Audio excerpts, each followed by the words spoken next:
Okay, good morning again. We are going to go ahead and get started. For those of you who don't know me, I'm Pamela Hines. I'm the current Department Chair of Management Science and Engineering. And I will be, welcoming you and sharing a few comments and showing you some fun videos.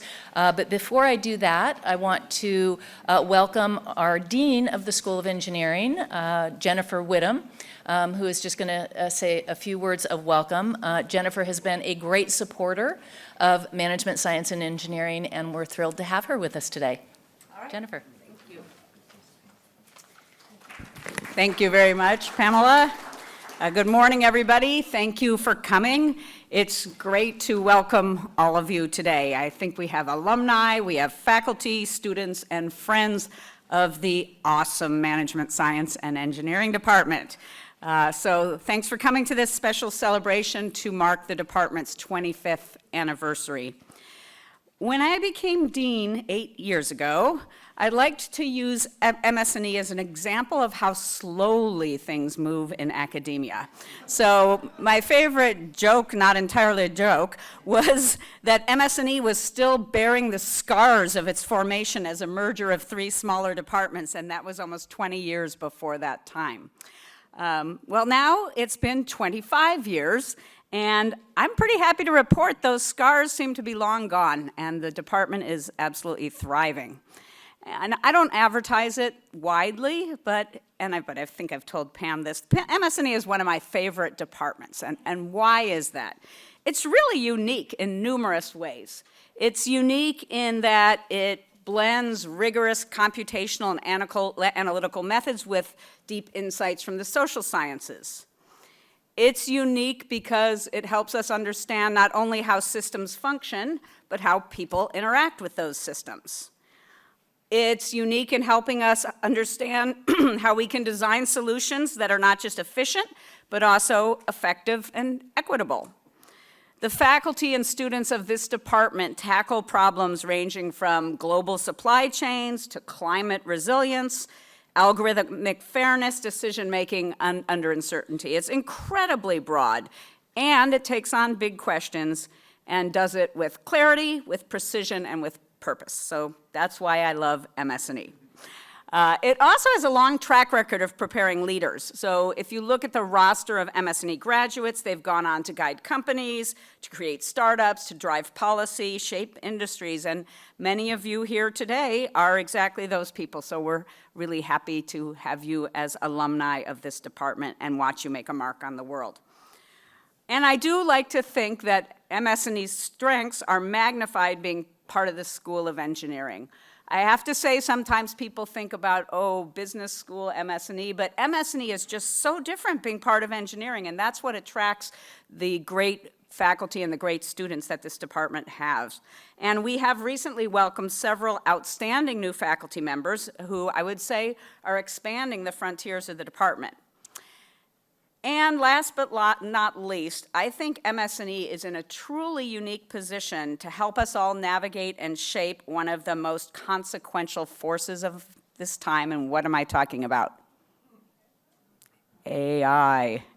So this department has experience, perspective. This department's going to help us understand how AI affects organizations and institutions. It's going to help us design more responsible human-centered approaches to the development and deployment of AI, again, by drawing on its broad expertise all the way from the social sciences to very detailed quantitative work. So finally, let me just say it's great to be gathered here with so many of you who have been part of the department's journey. Your continued engagement with the department, your ideas, your experience, your leadership is what makes this community strong. So thank you for coming back, for staying connected, and for helping us celebrate all that MS&E has achieved and everything that lies ahead. So I'll just say cheers to putting behind the scars of that merger, just kidding, and celebrating 25 years of discovery, innovation, and leadership, and cheers to the next 25 and many more. So thank you all for coming.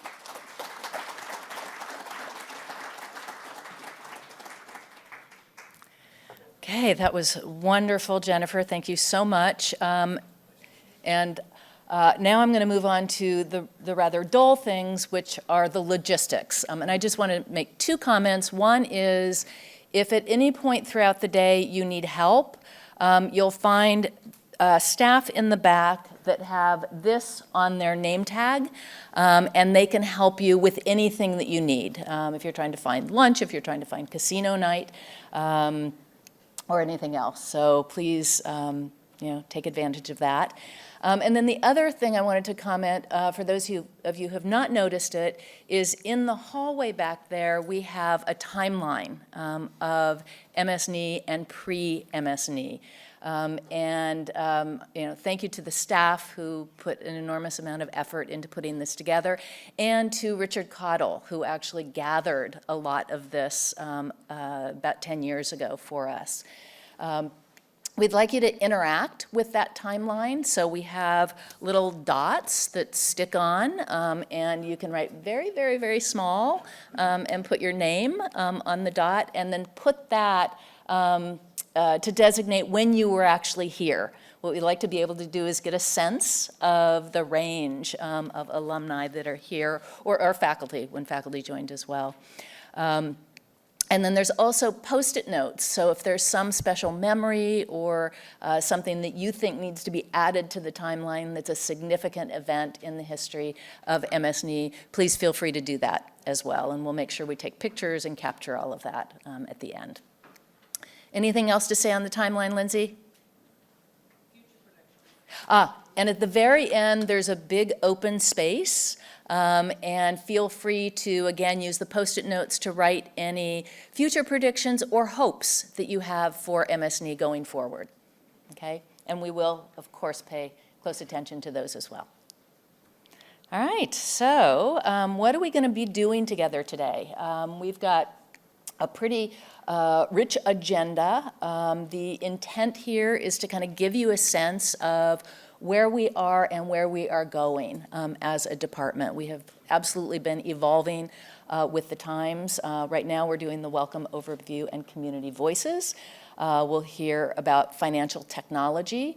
We'll hear about AI and operations research, computational market design, AI in organizations, and then the future of entrepreneurship education. And of course, we have our casino evening, so I hope you all have blocked your calendars and are prepared to get out there and play roulette and poker and so forth and win a few things. So as many of you know, 25 years ago, the creation of MSNE was orchestrated by Professor Elizabeth Paté Cornell. Is Elizabeth here yet? Not yet. I'm sure she will be here today. And supported by a group of really dedicated faculty who spent really a couple of years laying the foundation for how these legacy departments would come together. So the legacy departments, of course, were operations research, industrial engineering, and engineering and economic systems. And upon reflecting and talking to some other faculty who were here at the time, over the last week, I think that what happened during those 2 years in terms of how the department was forged have really set us up for where we are today. So we're very, very proud of our history and how MSNE as a department has established itself as a first-class research and teaching operation in that time. One of our objectives for this celebration was to make sure that we had a range of voices heard. We want to hear from students, we wanted to hear from faculty, past, present, and future. So we have put together some videos of those voices, and over the course of my comments, I'll play those 3 videos for you. And I hope you'll enjoy this trip down memory lane. So I'm going to start with the first video, which is Reflections on the Past.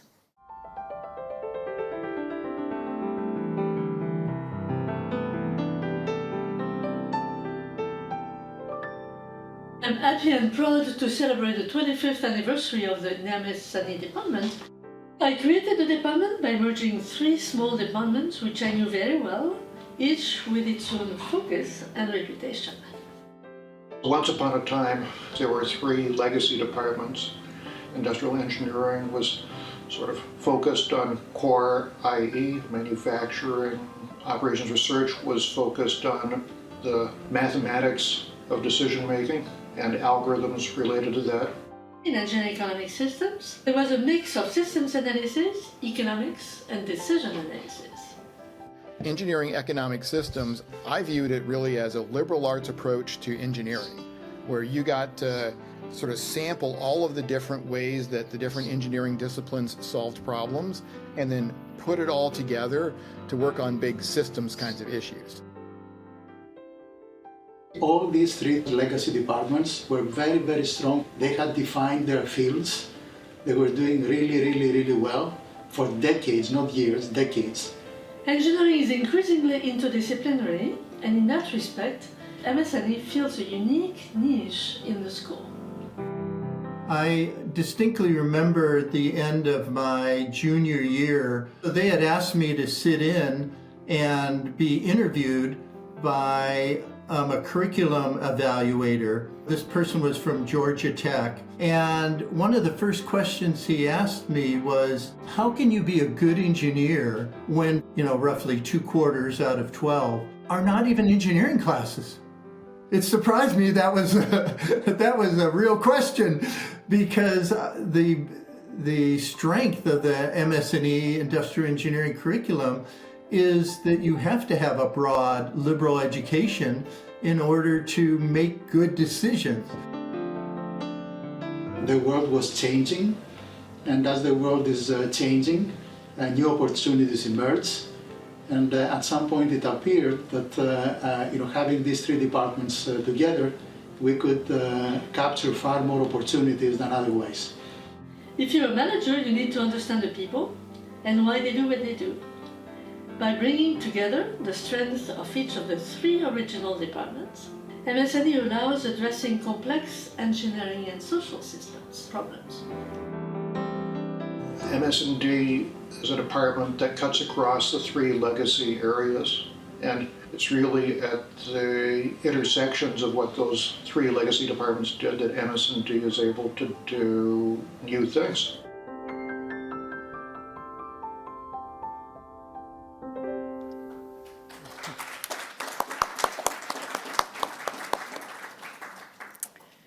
Okay, so a couple of years ago, the Department of Management, Science, and Engineering faculty got together and said, okay, where are we going?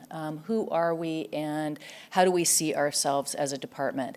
And these are the mission and vision statements that emerged from that, so I just want to share them with you. The mission statement is that we create solutions to pressing societal problems by integrating and pushing the frontiers of operations research, economics, and organization science. A couple things I want to point out about that. One is the pressing societal problems. That hadn't really existed in our mission statements before, but it was something that was very clear in the retreat with the faculty that was something that we deeply cared about and felt was important to call out as a department. And the other piece is the pushing the frontiers. One of the things that we wanted to be very clear about is that we do fundamental, rigorous, disciplined research and are pushing the frontiers of the fields in which we are operating. In terms of the vision statement, we attract and cultivate diverse leaders and academic stars who are committed to a rigorous reimagining of our increasingly algorithmic and data-infused society.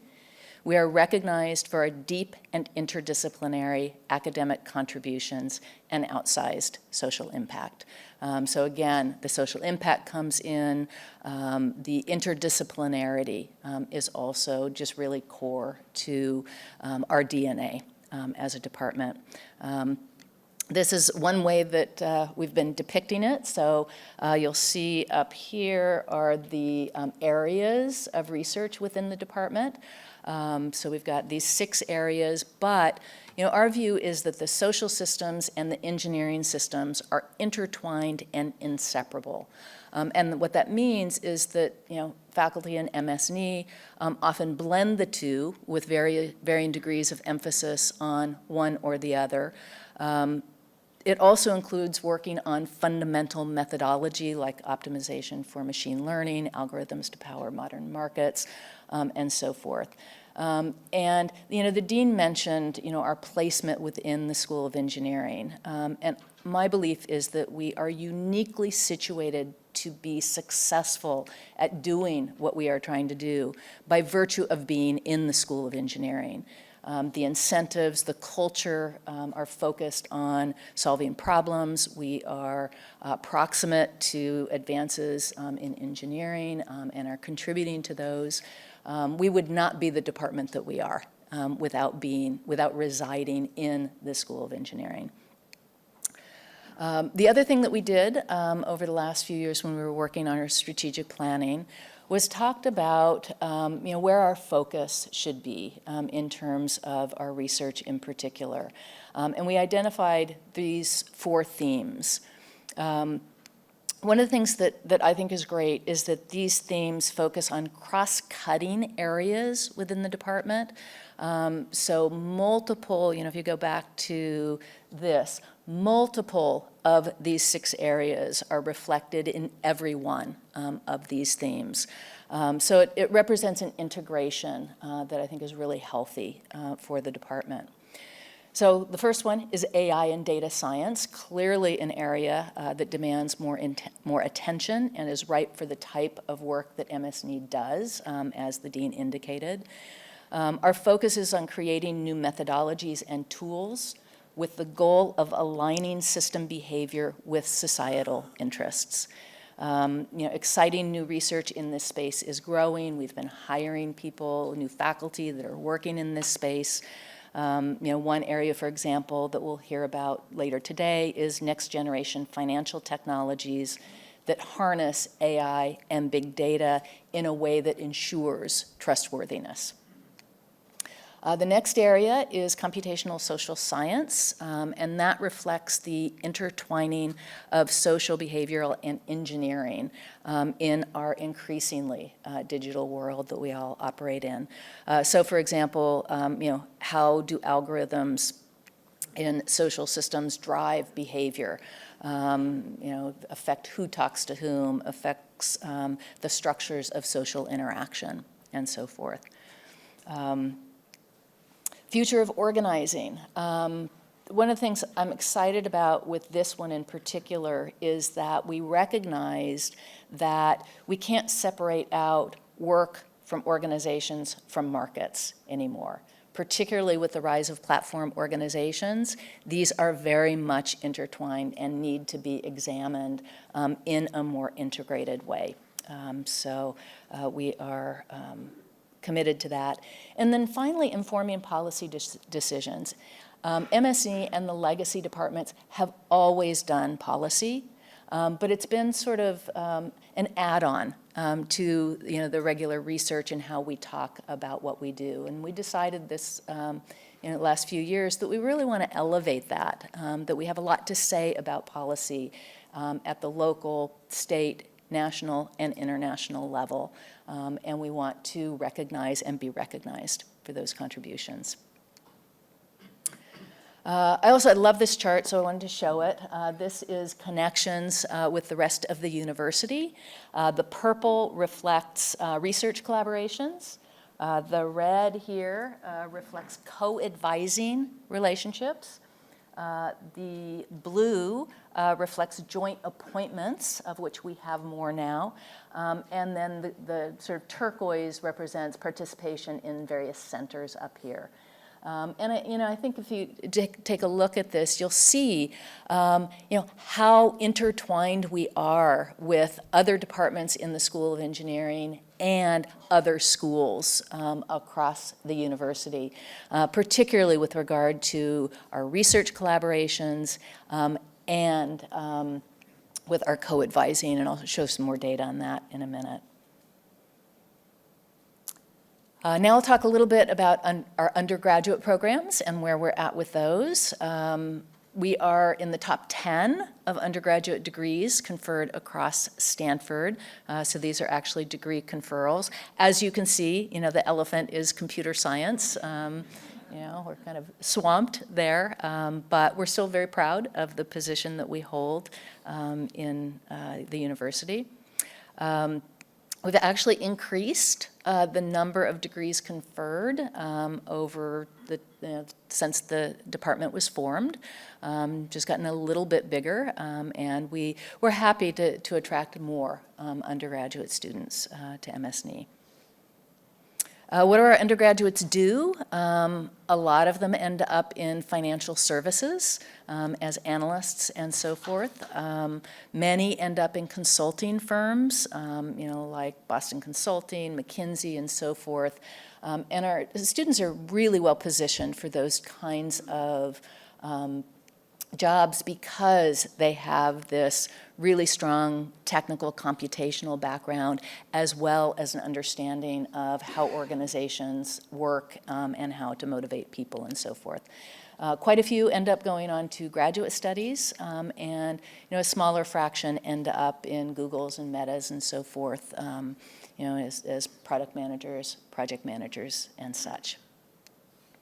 For our master's program, we have been reducing our admissions to the master's program, and that's in large part because we got some feedback that when it was larger, students didn't feel like they got the attention that they wanted. They weren't able to get into classes and so forth. So we decided that we would rather make the program a little bit smaller and be able to just do a really good job for our master's students. So our admission rate, our number of applications has gone up and our admission rate has gone down, unfortunately. We'd love to be able to serve more, but that's where we're at. We also have a large number of coterms that are interested in management science and engineering. Many of those come from computer science, but also econ. Of course, many come directly from management science and engineering as well, symbolic systems, bioengineering, but also this whole list of majors here, have come in and co-termed in management science and engineering. And we feel like that's a really healthy thing and great for our students. Consistent with what I was saying before, we've decreased the number of admissions, and as a result, the number of degrees conferred for our master's students has decreased. Similarly to our undergrads, our master's students tend to go into engineering technology, financial services, and consulting, although the larger number is going into the engineering and technology firms, again, as product managers, as program managers, as project managers, and so forth. Okay, and now a little bit about our doctoral program. We have been trying to increase the size of our doctoral program. That's in part because we have hired a number of new faculty and they are building up their labs. And of course, it's very important for them to have students in those labs and develop and graduate those students. We've also been working really hard on our yield and have been trying to work harder on recruiting, work harder on the offers that we're giving so that we are competitive with some of our peer institutions. And that's been going well. Number of doctoral degrees conferred has gone down a little bit, but of course, it's a 5 or 6 or more year proposition to become a PhD student, so we're expecting that to move back up. This might be a little bit hard to read, but I just wanted to share, and I got some questions before we started about, kind of where's the activity within the department. For the master's program, it's more on the technology management side, but for the doctoral area concentrations, the largest by quite a bit is operations research, and then it's distributed across the other areas within the department. This is also, I think, a fun graph to show. So this represents non-MSNE PhD students that are advised by MSNE faculty. So these are students that are admitted to other departments across campus, to civil engineering, to computer science, to econ, to EE, and so forth, but then gravitate toward MSNE in order to work with faculty here. So as you can see, the numbers are pretty large, kind of in the 20 to above 30 range the last few years. We're happy that they are finding us and working with us. Interestingly, it does not go the reverse direction. So this represents the MSNE PhD graduates advised by non-MSNE faculty. So these would be students that we admit that end up going elsewhere. We had a bit of a blip here in 2021, but on the whole, it is, it's in the range of like 1 student. So pretty small. All right, so we have another video, and this is intended to just talk about, who we are as a department now and what value we are providing. What is MSNE? That is a hard question. I think MSNE is new frontiers. I would describe it as a mix of engineering, analytics, and business strategy. It is a approach to problem solving where you use quantitative tools to guide decisions. MSNE teaches a first principles approach to solving complex technology and business problems. MSNE is perfect for entrepreneurs because it allows them to have this kind of broad base of skills and understanding that they can go and apply in different ways along their entrepreneurial journey. It's the study of how to use people, information, and processes efficiently. It gives you a structured way of looking at problems and trying to size them up and solve them. Describing MSNE is really interesting. I've worked a lot of events with Ross Schachter for undergrads, and he said if a mechanical engineer takes apart a machine and figures out how it works and how to make it better, an MSNE student might take apart an organization and figure out how does it work and how to make it work better. First of all, it is grounded in engineering, and that's a very big strength. So merging engineering and computing with organizations and people, and this is something very powerful. When you create a big department, it just creates a different kind of academic environment than a small department. I didn't quite know what I wanted to do going into Stanford, but I knew I wanted it to be interdisciplinary because I've never just had one single interest.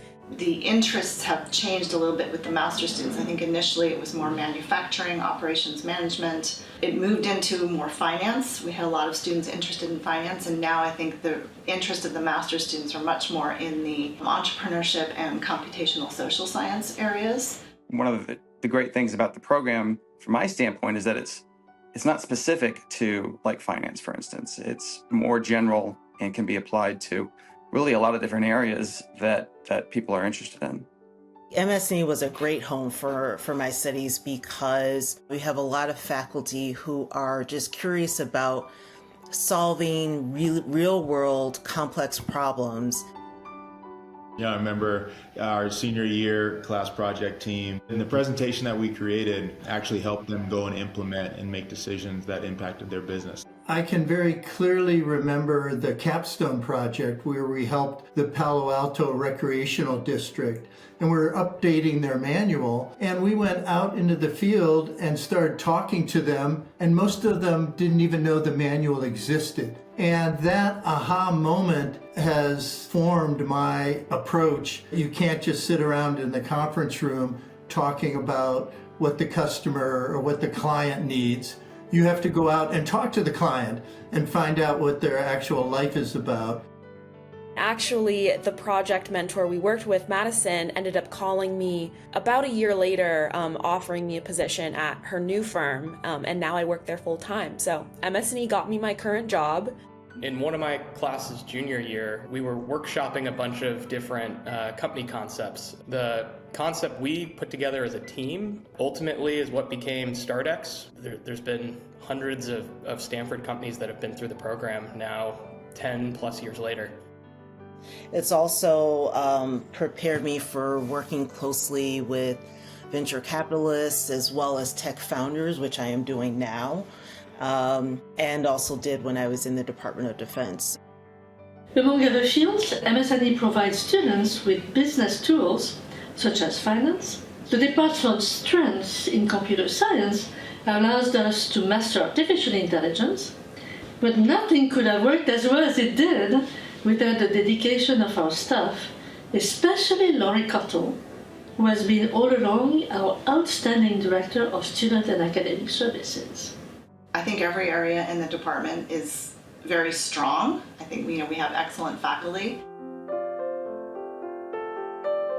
One thing that we did when I was department chair was that we created a new entry-level course for the PhD students so that they would all have at least some degree of common experience. And I think it's created, a better understanding of what the department looks like as a whole, and also, created social connections that get carried forward.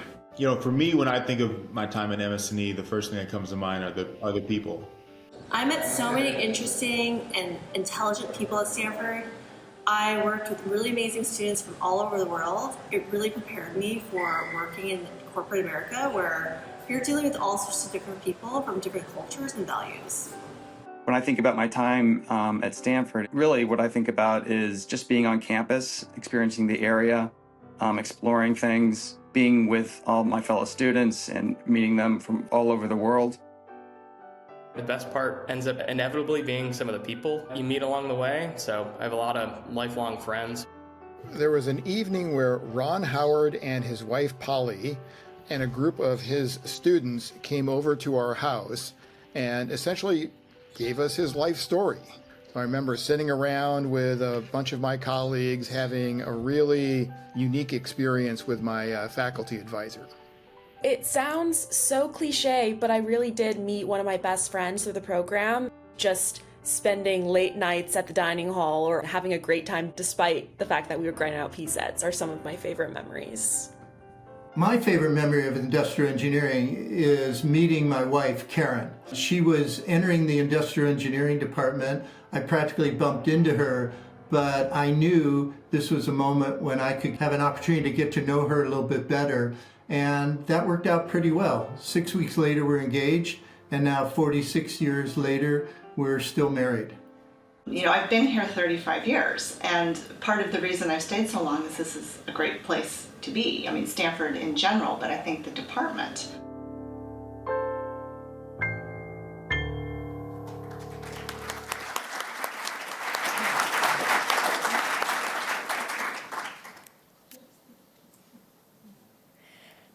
Okay, so moving on to talking a little bit about the future. When I think about the future, I think about, the faculty and the students that we are recruiting these days. This represents our current faculty. We have about 28 faculty. The ones that have you can barely see them, but the little hands together.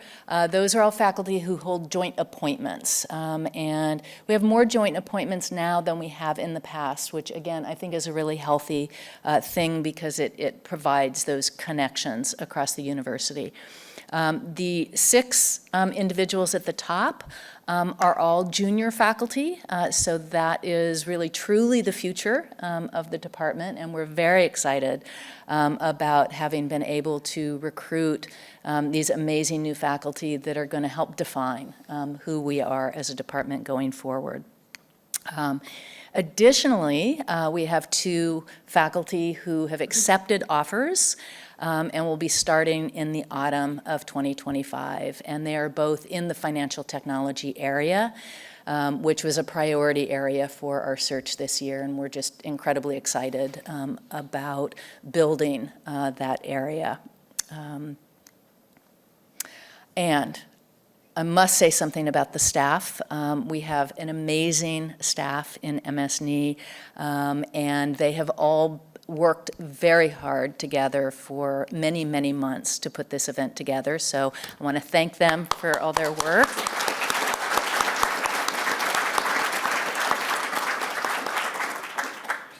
And of course, you know, for the alums, you know about student services, you probably know Lori very well, but we also have a large administrative staff that really keeps things running in the department, and we couldn't do it without them. All right, so we have one more video for you. This is a short video about kind of thinking about the future a bit. MSNE is now in a great position for success and impact in the future. Having people that cross boundaries between departments is a very powerful model, and I think we will see more of that in the future, and MSNE is uniquely positioned in that respect. One of the things that excites me about MSND and its future is that I've seen in the last years the development of incredibly powerful computational platforms together with the availability of huge amounts of data. Neither of those two things existed at the same scale historically.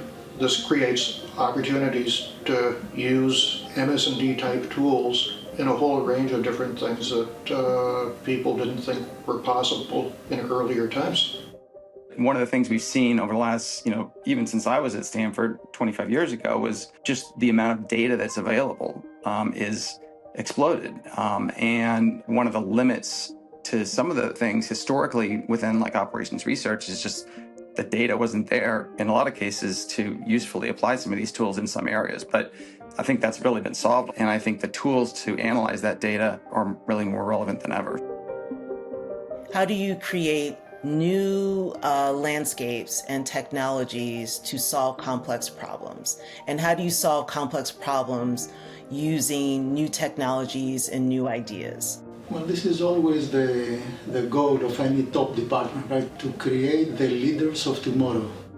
How do we focus on the best problems of today and have the brightest minds work on them, and in the process contribute to solutions of these problems? These are all strengths of the department, and they require interdisciplinary thinking. With what's going on with industry, with the rise of Gen AI and how careers are going to change in the very near future, I think there's no better place than being at Stanford and the Management Science and Engineering department to really understand and be at the forefront of that change. I'm proud of where we are. I look forward to seeing the department develop further, making sure that we keep and reinforce our strengths in operations research, social sciences, and engineering.